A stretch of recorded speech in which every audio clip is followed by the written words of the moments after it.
see if this is going to work any better here. Okay, as Nikki talked about, and we've worked with a lot of you guys, I've tried a lot of different research things over the last few years. And we first thought we'd come up with the perfect one, and then we found out that it's going to, just as you were talking about, you know, that it's going to take a lot of different things in order to control these. So I just wanted to talk to you about some of the different things we've tried and some of the ideas that we think that we need to try more. Okay, it likes me, Nikki. Okay, I think everybody knows Townsend ground squirrel. There's a picture of one of the first ones we killed a long time ago. Hundreds of acres of alfalfa. And we always thought that the ground squirrel was only going to be along in Nevada and along the western side. But then we found out that San Pete County over there has got a real problem with it. We know down in Burrow they've got problems with it. And I know some of you guys from Kanosh are having some problems with it too. So it's definitely spreading out further and further and causing more problems. And when we first saw the problem, you know, it was around the roadsides. That's why the county came in and did some baiting and stuff. We never see them out in the fields. But now, if you can see that picture, we've seen areas where they're taking over half these fields. Yes, Joey? Why they were on the roadways? Because we were putting the spray in the field that was killing them. I'm sure there's some truth to that. Yeah, and that's true. The other thing that's happening is we're talking about disturbing these burrows and things, you know, and that all helps. But in most cases, it doesn't kill them. They just go to different areas. They move in. Yes?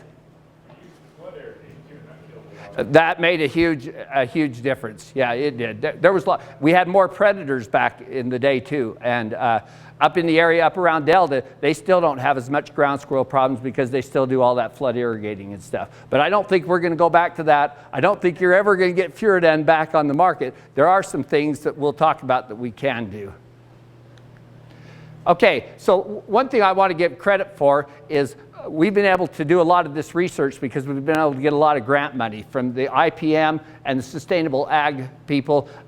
We've got Western SARE as paid to bring our presenter in today, and I just want to give credit to them. And that's why in a little while we're going to send out a valuation they need. But we do appreciate the money that Western SARE and the IPM and Utah State has provided for us. Okay, so as you guys talked about, we've tried lots of different things over the years to try to control these different squirrels and stuff. At first, we thought they were going to be like gophers, you know, and so we used these gopher getters to go out there and stuff. Let me tell you, that is not an effective way to control ground squirrels. If you're using your gopher getters to go out there and try to control the ground squirrels, you're wasting your time. It works very good for gophers. It doesn't work because the gophers eat the bait under the ground. The squirrels don't. The squirrels are going to come out, and then they're going to do that. So we got to look at some different methods. This is the key right here. If there's one take-home message that, and Nikki talked about it, we'll talk about it all through, any control we can do as soon as those squirrels come out is worth 10 times what you're going to do later on in the season. This is the key right here, is we've got to do that control as early as we can. And then when we have years like last year when it greens up at the same time as the squirrels come out, I'm sure that's why we had such a bigger problem than we did. And hopefully this year we won't run into it, but there's not a lot we can do about that. Okay, and this is just some of the different things we found with the things we've done, and when the county's been baiting, usually on a normal year, by March 1st, there's going to be a lot of those squirrels out there. We've got to be ready to go right there. Now, you don't want to bait when you see your first squirrel. Arlen, did you tell me you've seen a few out already? And Joey, you guys have seen a few out already? Okay, that's not when you want to start your baiting program. One thing that we have found out, and Nikki talked a little bit about this, is the males are going to come out first, and then about 2 or 3 weeks later is when those females are going to come out. So we've got to wait until we see those females have come out. But as soon as we know that those females have come out, that's when we got to get busy on the baiting. Whoops. Okay, Burrow Destruction. Nikki talked a lot about this and stuff. This is a picture I took. Some of the farmers, you know, that's one thing about these pivots. You know, we all have those corners that we don't do anything with. And I know in an area around here and stuff, we have the wind that we have to be careful with and stuff. But by disking those up, getting rid of any of that stuff where they like to overwinter and stuff is something that we can help. But there is the downside of it too, because a lot of times I think maybe that does push them out into the fields or over to your neighbors, which I'm sure they don't appreciate. Eliminating piles. all those old cement ditches that we have out there is a real problem. And if you can do something to get rid of those, because we know that that's where they like to do. And as this picture points out, and the reason I took this picture, we think maybe they like to drink beer too. So try that, maybe that's. Okay, cultivation, we've talked about that, you know, and a number of you guys have come and dug up your alfalfa fields earlier than you normally would have, just to try to get rid of those squirrels and going to a different crop. So that is something you can look at, but not a long-term solution. Biological control. I know when we first were dealing with these, it seemed like we had a lot more hawks and eagles out there than we do now. And we're never going to be able to control everything biologically. But the other problem we have is, you know, we're trying to kill every coyote. We're trying to kill everything we possibly can. And we need to, but then we have the other side of it, where the squirrels are coming out there because we're getting rid of a lot of these natural enemies. Perches. This is something we tried in one field down there, just put up this year. You know, a lot of the trees are getting old. We're losing a lot of those. These hawks and eagles, they need to have a place to perch. So we're going to try to continue this, put a few of those up. It's not going to be a long-term solution, but it's something to look at. Make sure that we try to help the wildlife that are our natural predators and not drive them all away. Burrow Exploders. This is something that works very good for gophers. It can work for ground squirrels. We talked about the fumigation, and I told you we'd talk a little bit more about it. The only question that we have about these Burrow Exploders, this Rodenator, I know a bunch of you have had success with it and stuff. The question there is are we able to get enough gas clear out into those different places, you know, because they have such extensive burrows, and we know they have a lot more extensive burrows than the gophers do it. Joey, this is something you guys tried this year. Do you feel like it was effective in your field? Right now it's effective, Mark.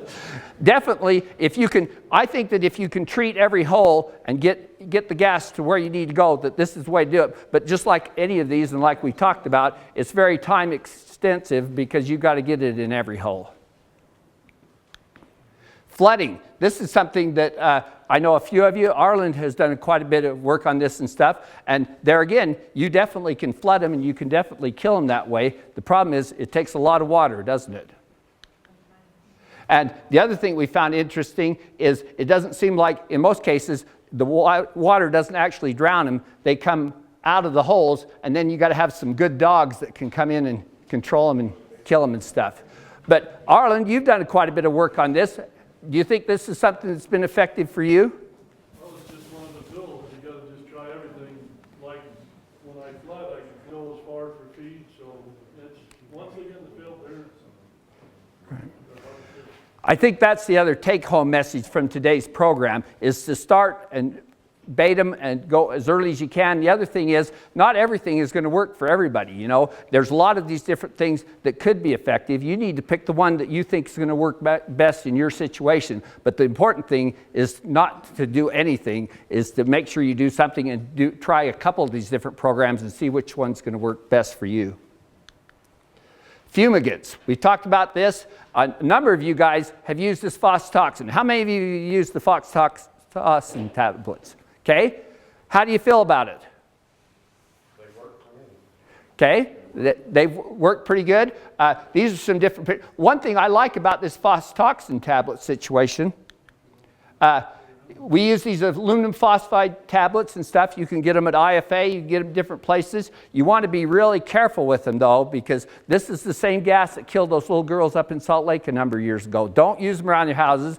Don't use them around the schools. Don't use them around the cities or any of those kind of things. They've got to be used in the right situation in order to work. And I know I saw some of the guys using them this year that were using gas masks, and that's something you may want to look at doing too.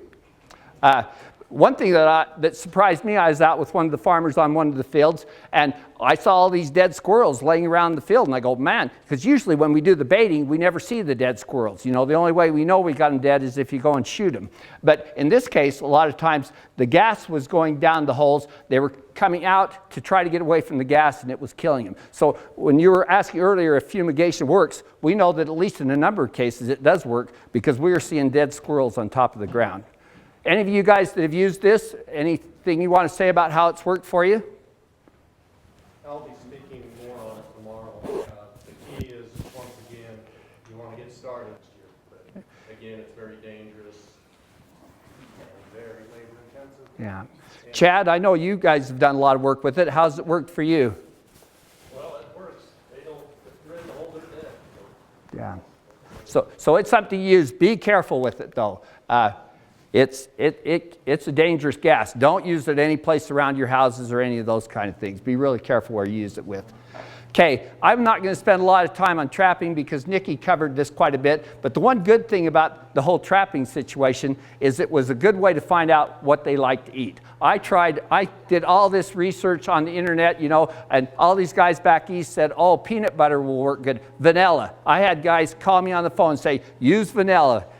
Our guys don't like vanilla. When we used apples or cabbages or green products, that's when they did. So if you're going to use traps, and definitely around the schools, in town, some of you homeowners and stuff, I think you can just take a live animal trap that you can buy at Cow Ranch, at IFA, any of those kind of things, and use those, but make sure that you bait it with something green because that's what they're going to want. And there again, if you can put your bait out and put your traps out right away before that everything else greens up, your yard's green up, definitely going to be a good time to do that.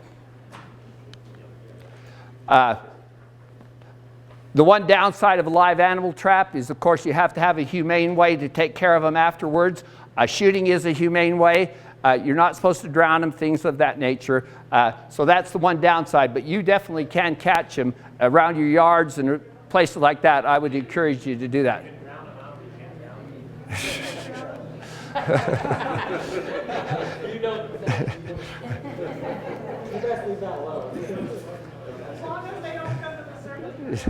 Well, you just want to be careful. Be careful.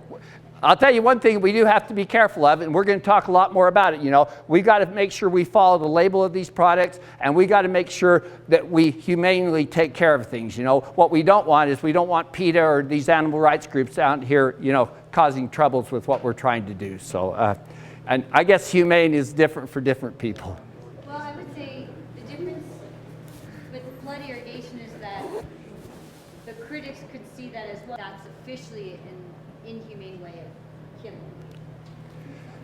These tube traps work very good for us. The worst problem we have with the tube traps, and some of you guys that did them for us, is you can lose a fingernail on those things, can't you? So that's what you want to be careful of. Make sure you don't put them where kids are going to get in and stuff, because they come in very quick and they can take off a kid's finger and stuff. But those are effective. And I talked to a guy up in the Delta area that says that he's trapped hundreds of them with this. But the downside, of course, is you've got to reset it after every one. This Squirrelinator, if you want to take one of these and try them, talk to me. I've got 10 of them I'd like to get rid of. On that, I think they redesigned that a little bit, made it a little bit higher. Yeah. The other thing that's got to... Double triggers or something, and work on a little bit. The other thing that's got to happen is, in order for that Squirrelinator, I thought it was going to work out so good because you can catch more than one at a time. But what's got to happen is the squirrel's got to lift up that little thing and go inside there, and they won't do it. So, Just designed a little bit, yeah. a little bit taller, Maybe that would work for us. Trapping trial, this is what Nikki already shared with you, so we won't go into that. Okay, shooting. We know a lot of guys shoot them. We've done that for years, and the nice thing about shooting them is you know they're dead. There's a lot, of course, places in town and different places where you can't shoot them and stuff. We've got to be careful with them. We got in some discussion earlier. Our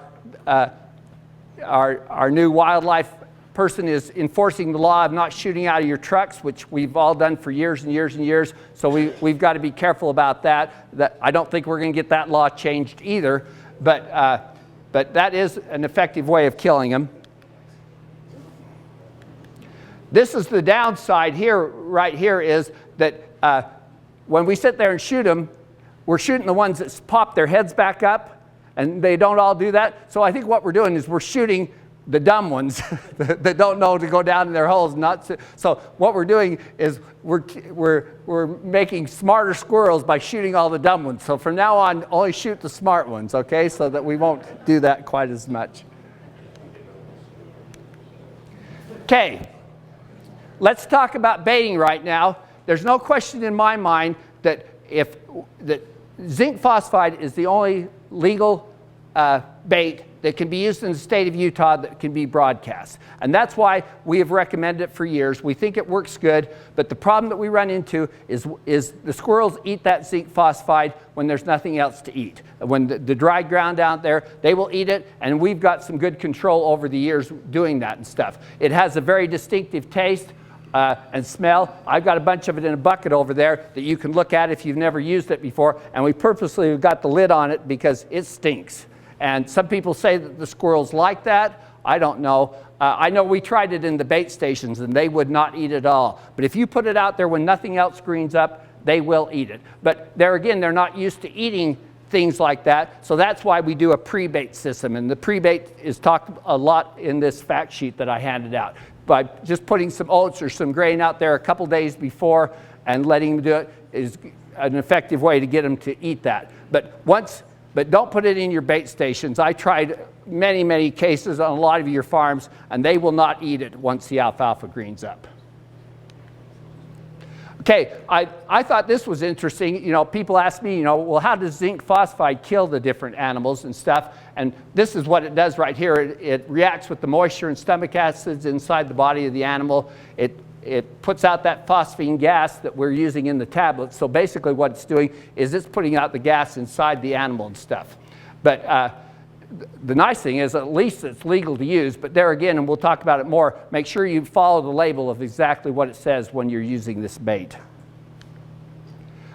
Bait spreaders. There's lots of different kind of bait spreaders. That's one reason why we like this zinc phosphide is we can put it on a four-wheeler, we can put it on a tractor, we can spread it out there, and it can be very effective, but we've got that narrow window from when those females have come out before the alfalfa greens up. Hopefully we've got 3 or 4 weeks of good weather there, and if we can get out there and spread that out before those animals start breeding, that's going to be effective. Isn't that zinc phosphide only good for a couple days? It is. If the wind will blow it away, it's in very small particles. You can look at it over here, and yeah, and if it rains, Moisture and all that. yeah. And if it rains right after you put it on, you've wasted your time. And that's another one of the things you have to work around. Mark, what about when you got other animals in your farmyard and you're using these baits? Chicken, if you got neighbors' roosters that you want to get rid of, spread a little of this around your house. The county has killed a lot of chickens over the years accidentally by putting this out. Don't spread it around chickens or anything like that because it will kill. They'll pick it up and it'll kill them. So yeah, you've got to be careful. Pre-baiting, this is just what we talked about before. We want to get the animals used to eating this. We can put the pre-bait out there, and on the four-wheelers it works very well. It's great. I hope you guys that I'm showing your pictures up here don't come and sue me because I probably didn't get your permission to show your pictures, but is that a copyright? but at least we know it's something we tried locally. Okay, so we have the zinc phosphide, yes. Does the pre-bait really make it work better? You would think if you put something out there that's not poison, they wouldn't eat the poison. What it is, it's a matter of getting them used to eating something other than the green stuff. So there's been a lot of studies putting out there. Haven't you found that, Roger, too? That there's been a lot of studies out there that say that if we can get them used to eating, and we tried using oats because what the zinc phosphide is, it's the chemical put on an oat groat. If you're familiar with that basically it's the inside of an oat. But then we found out, some of you guys I know have used wheat and barley and any of those things, but we just got to get them used to eating something different than the alfalfa and the different things that they've eaten. What's your application rate for pre-baiting? How much do you put on per? You put on too much, It doesn't take very much. Our problem is, and here I said, make sure that we follow the label at all times. But if you go and actually look at the label on the zinc phosphide and stuff, it says that you should put a teaspoon around every hole. So the question is you need to calculate how much a teaspoon is when you're putting it out on your spreader. So, but it doesn't take very much. Yes? That picture of me on that four-wheeler back. Uh-huh. That was the first year we did that. That was like 6 years ago. Uh-huh. We had an 85% fill rate on it, but it hasn't worked since. That's our problem. We thought we had the perfect solution, and it did. For those first couple of years, it worked very well, and then it hasn't worked as good. I think the key is the window. We've got to find that time to get it out there early. I know a lot of guys didn't pre-bait and didn't put the bait out this year just because the alfalfa greened up almost the same time as the squirrels. That was pre-bait and phosphide. Right, right. Okay, anticoagulants, okay? So we got the zinc phosphide that kills with the gas and stuff, and then we have these all the other baits that I've found are anticoagulants, okay? You have and I can never say it very good, but diphacenon, chlorphacenon, and stuff, and these are anticoagulants. They're basically blood thinners, okay? And they're going to kill them. The downside of this is they have to eat them in multiple doses. If they just eat them once and don't like it, then it won't kill them. So they have to eat it a couple times. So these work out very well in a bait station type situation. This is something that we think will work once the alfalfa has greened up if we can get them to eat it. But this and all these anticoagulants, they can't be spread out on crop ground. They've all got to go in a bait station, and we'll talk more about the bait stations. Okay, so these are some different baits that a lot of you guys tried. I tested all of them this last year, trying to see which ones. We're trying some of the different gopher baits. This is the Rozol gopher bait. We did get them to eat a little bit of that, and the company sent me a whole bunch of it down there and stuff. Arlen, did they like it very much? They'd eat a little of it. They definitely eat more of that than they would the zinc phosphide. We also tested this Omega gopher bait. It's the one that's supposed to taste like licorice, and I've never tasted it, of course, but but they wouldn't eat that either. They wouldn't touch it at all. They wouldn't touch the zinc phosphide. So the zinc phosphide is good to spread out. Don't put it in your bait stations. I tried all of these and had very little success. They just won't eat it. Luckily, these chemical companies and stuff are trying to come up with some new ones that can do this. I know a bunch of you guys had used that Ditrac tracking powder and put it out in the bait stations and seemed to have pretty good success. The problem is right on it, it says squirrels. It doesn't say anything about squirrels. It says rats and mice. But this company, Bell Labs, and I've talked to the people that did, this is a product that just came out in October.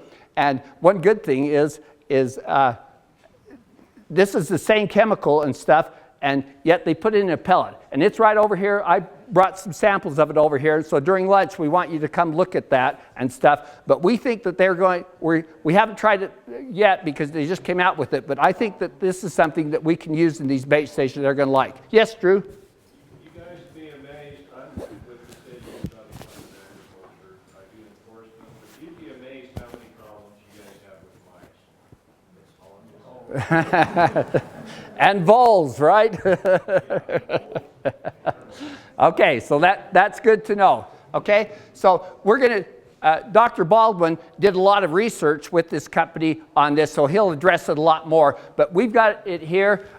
Now, the one problem I'm having with it is we're having a hard time getting this bait available in Utah. If you can see right here, and I don't know if all of you can see it, but it is licensed for use in the state of Utah, but it's licensed for the California ground squirrel. Guess what?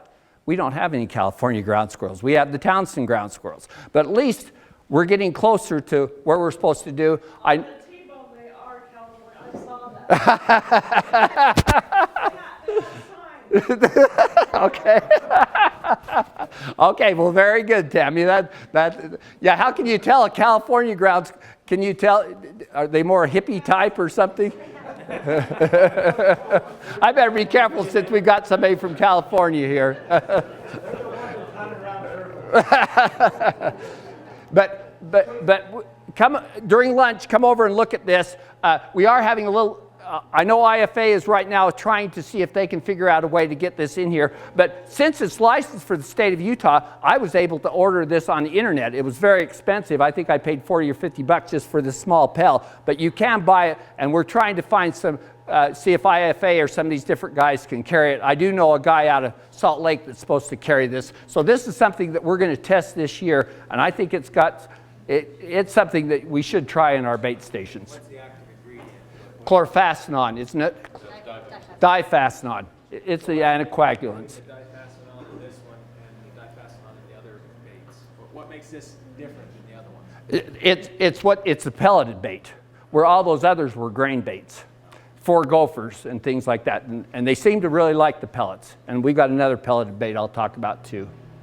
Now, this is the key right here. They must be in a tamper-resistant bait stations. And I know you guys have tried all different kinds of bait stations, and a lot of you have just put out pipes and things. But the thing we want to be careful of is we got to make sure that we don't kill any off-target animals, or that, and it says right on the label, that it's got to make it so that a 6-year-old kid can't get into it. So if you're putting your bait in something that a 6-year-old kid could get into, that's not a secure bait station. So we need to make sure that we follow the law and make sure that we follow the labels on this. Here's what we already talked about, the diphacenon, and we're going to test this. We think it's got some good possibilities. Okay, we also have Rozol has made the gopher bait that's worked for years, and we're testing this product, trying to get it legal for ground squirrels. And then I went back to the company, Lipotec, and told them that the squirrels weren't eating it. So they said, well, let's try this Rozol Vole bait. So we got a bunch of this, and I put it out throughout the summer in a bunch of the different bait stations, and they liked it. Arlen, you tried some of it. Did it seem to be effective? That seemed like it really worked. So we just got that at the end, so it was kind of a late. Yeah, it was a late one here. We've got a bunch of it over here. This is what it looks like. It's a pelleted form. They will eat this a lot better than they will the grain-based ones. And the other good thing, we were having some problems getting it legal, getting it labeled for use here in the state of Utah, and we still got to work on the label for it. It's labeled for voles. There again, a lot of you do have voles out there in your fields. But IFA in Cedar City just got in a bunch of this. So if you want to try some of this, you can get a hold of them. And I would encourage you, if you've got bait stations, I would encourage you to take some of this Rozol Vole bait and try it. And it'll definitely, the other thing we did is one of the big gardeners over in Beaver was having a problem with the voles coming and eating the insides out of his melons. And I gave him some of this bait and it killed that. So we know it actually kills voles too. So I have a question. If the ground squirrels want seeds, why are they not taking the poison seeds out of their burrow? Why are they taking the pelleted form? We don't know. That's something that we're still learning about. And maybe Dr. Baldwin can address that later on, why they're eating one more than the other. And I think it depends on the kind of squirrel that's out there too. I think it's just because they've become accustomed to alfalfa. They go to bed eating it, they love it, and that's what they think about it all the time. Yeah.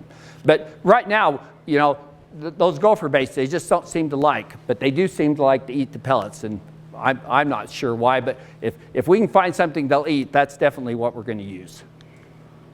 The active ingredient for this is chlorphacenon also, and the nice thing is this bait is available down in Cedar.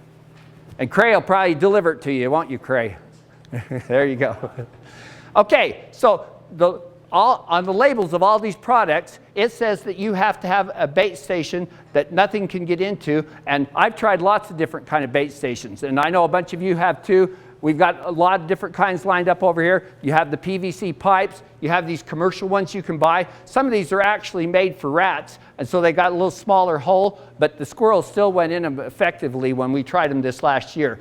This green one works quite well and is nice. If you run over it with your tractor or swather, it's still going to fall apart on you and stuff. The one downside of that one is, and it's actually made for squirrels, but you can't open it up. So if it gets wet when your pivot runs over it and stuff, you can get a lot of that dried bait. So I didn't like that one quite as good because of that.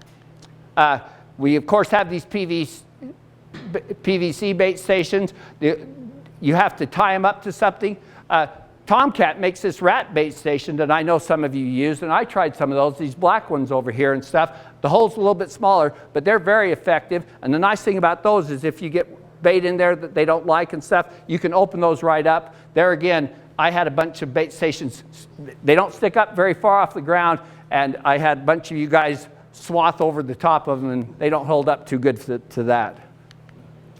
Okay, so the county is going to continue to do the pre-baiting and baiting here early in March. Hopefully we can control a lot of it there. And this is one thing that's worked out really good, is the county has been willing to come in and help do that. And that's the key to this whole thing, is we all got to work together. Everybody that's a landowner that's got squirrel problems needs to set up one or two of these control programs to help take care of it. Okay, so these are some plans. Nikki and I just put in for a grant to get some more money. Hopefully we'll get funded. And these are some things that we want to do for this next year. We're going to evaluate this Rozol Vole bait. We're going to evaluate the Ditrac ground squirrel bait. And then we're going to continue to work with these companies so that hopefully by next year or a few years down the road, they'll actually have these licensed for ground squirrel control here in Utah. This is another one that has been done in California, Oregon, and Nevada, where they've taken a concentrated zinc phosphide and put it on cabbage. In a couple cases, they've also put it on dandelions. And so I'm going to try to test this year. The problem with this, you can't go and buy zinc phosphide concentrate over the counter. You have to get it from USDA out of Pocatello, and you have to have special licenses. So this is one of those things that if we can get it to work, we're going to have to come in and get a special Section 18 permit in order to use this and stuff. But it has been pretty effective in some of the other places. And so this is something I want to test this year. And maybe down the road, this is something that we can try. Mark, what about using just green alfalfa out of last year's alfalfa? That's something that we want to try. We want to try doing some of that. So far, the work that's been done has been mostly with cabbage and dandelions. So I'm not sure but that's something that we could try. It is putting on. The problem though is you can't put this on any alfalfa that's going to be harvested for animals or anything like that. Well, like right now, it's early spring. You Dump it out, spread it around. you can't put it on any of your crop ground because it is something that can kill animals down the road. You can put it on the alfalfa, it just has to be during the dormant season. During the dormant season. Okay, before it greens up. Okay, good. Okay, so Could you take some green alfalfa like this year and freeze it and then put it on it for next spring? And that's their favorite food. well, we ought to try that. We don't know. It's just a suggestion. Okay. Okay, so these are some suggestions that we have that we think you guys as farmers and producers should try to do. Okay? We think that you should definitely do something. Don't just sit back and complain. You definitely got to do something. So the key is to pick, we talked about a lot of different control methods here. Pick one or two of those and go out and use it. And if one's not working for you, try something else, okay? And then the key here is start the control method early, okay? Within 3 weeks of when those squirrels first come out. And then if you see a lot of young squirrels in April and May, like we did this year, then come out and try another control method. We can't just throw up our hands and say nothing's going to work. We got to keep trying different things because they will work. They just take a lot of time and are going to take a lot of effort. Here's some more of the stuff that we talked about before. We definitely should, if you're going to use the zinc phosphide and scatter it out there, definitely should use a pre-bait. We definitely need to make sure that we use those bait stations. And then here's the key right here. Make sure you follow the label on whatever you do. If this is what they've always said with all these different pesticides, if you do exactly what's on the label and something goes wrong, then the company is responsible. But if you're doing it and you don't do that, then the liability falls back on you. And what we don't want to do is we don't want to kill eagles and hawks and different things like that, and have all the horses, chickens, all those things. So be really careful by what we do. Make sure we don't do something that's going to come back to cause problems down the road. And this is the key right here. As in many agricultural situations, we found that if one producer does a good job of treating squirrels and the neighbor does not, then the problem will move from the neighbor's field to the well-controlled field. We see that with noxious weeds all the time. So the key is to make sure that you do something and encourage your neighbors to do something. Any questions? Let me just show you some of these things really good. Okay, so I've kind of got a show and tell thing over here during lunch or